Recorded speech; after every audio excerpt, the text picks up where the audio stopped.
E assim, até que ponto isso entra na análise política, né, Roberto? Queria também te perguntar a respeito disso. Isso acaba movimentando as redes sociais, os eleitores que ficam palpitando aqui ou não, mas o que isso interessa na disputa política? Eu acho que, embora sejam temas banais, eles condicionam a vida política, né? A vida, de fato, como diz a esposa do Eduardo, é feita por pessoas, por seres humanos, e esse Game of Thrones, né? Esse jogo de tronos de poderes, uma vez que o patriarca está na cadeia, começam as puxadas de tapete para ver quem fica com o espólio. Então, o que a gente tem visto nos últimos tempos, Fabiola, que nesses últimas 48 horas ficou gritante, mas a gente já tinha uma aliança, digamos assim, do entorno Bolsonaro que não os filhos. Então, essa aliança da Michelle com o Nicolas, basta ver as declarações da Michelle quando o Nicolas estava fazendo a caminhada dele, né, em direção a Brasília, antes de botar a turma para tomar raio na cabeça lá na esplanada. Naquele processo, a Michelle ungiu o Nicolas, como diria o próprio Josias, né? Como o garoto prodígio da turma, até porque o garoto prodígio não pode disputar a eleição presidencial antes de 2038, se não me equivoco. Então, é a típica aliança que para Michelle não gera problema. E Michelle, Nicolas representam uma ala muito próxima ao Bolsonaro, mas que gostaria de ter Tarcísio como candidato e a Michelle como vice, né? E isolar os filhos do Bolsonaro, que segundo esse entorno são vistos como desde o primeiro ano do governo dele a gente escuta, né, aquela turma que passava pano dizia, não, o Bolsonaro tá bem, o problema são os filhos, né?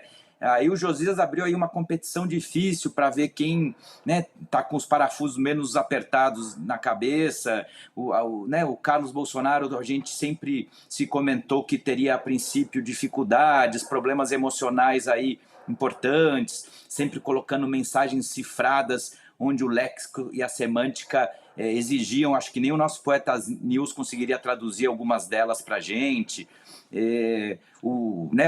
Agora o Nicolas assume um pouco esse lugar do Jair Renan, que é o quarto filho que deu certo, sem sequelas. Mas assim, o Eduardo completamente desbaratado lá nos Estados Unidos, em Miami. Então assim, de fato, falta um pouco de serenidade, tranquilidade, equilíbrio emocional para essa turma. Então, esses aliados próximos que não da família tentam, obviamente, criar um bolsonarismo sem filhos, eu diria assim. E essa cisão gera essa briga que a gente está vendo, e é natural, porque os filhos, né, se fecham em copas e falam, não, né, a madrasta malvada e o garoto prodígio não vão tomar o que é nosso.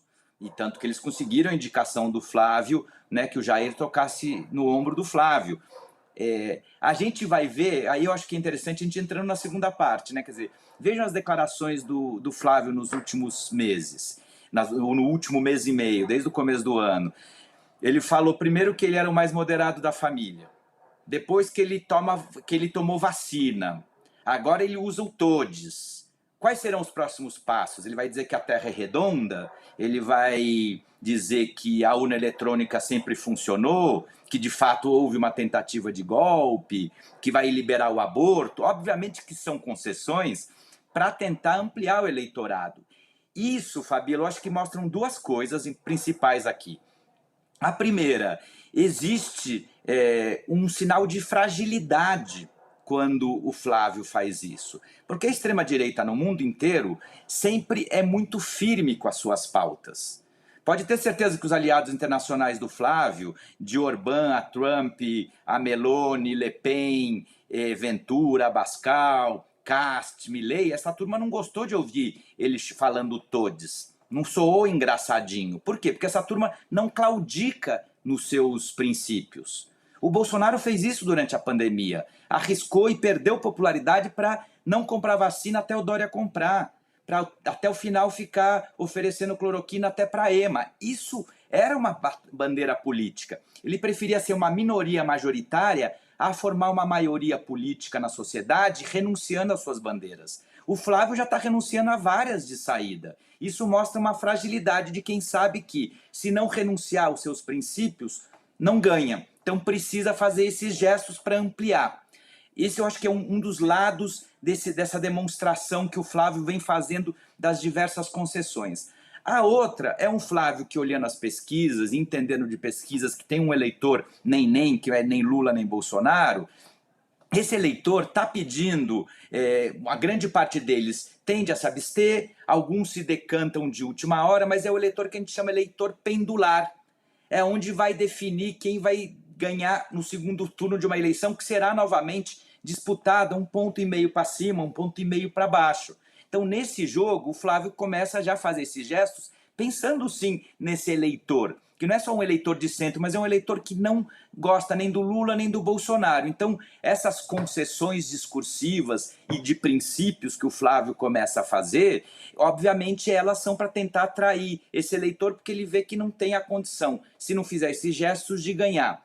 Ele está aproveitando para fazer isso neste momento onde ele está jogando parado, sozinho, desmarcado. Por quê? Porque a gente sabe que o governo, tudo que o governo quer e o Lula quer, é o Flávio como adversário.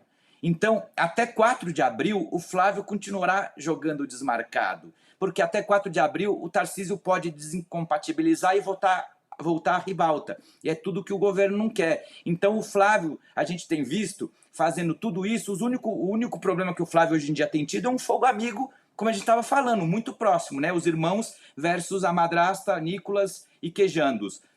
Fora disso, ele vai de podcast em podcast, ele faz os posts nas redes sociais e ninguém bate nele. Tarcísio e Centrão não podem bater, porque se quiserem voltar à ribalta ou quiser se reeleger a governador, não podem gerar essa celeuma diretamente. E o Lula, até 4 de abril, não vai bater. A partir do 4 de abril, acho que esse jogo vai mudar bastante, mas até lá o Flávio vai ter essa liberdade. Então, eu acho que esses movimentos dele são também para tentar fazer uma, né, que a gente diz, a primeira imagem é a que fica. Ele está tentando se vender como o bolsonarismo light, moderado, porque ele sabe que depois ele vai ser colocado diante de questões de ter falado que tinha que jogar, os Estados Unidos podia jogar 2 bombas atômicas no Brasil, que os Estados Unidos tinha que botar, né, mísseis na Baía da Guanabara, loja de chocolate, Queiroz. Ele sabe que isso vai aparecer, mas por enquanto os seus adversários, tanto os que querem a sua vaga pela direita como os que estão do outro lado,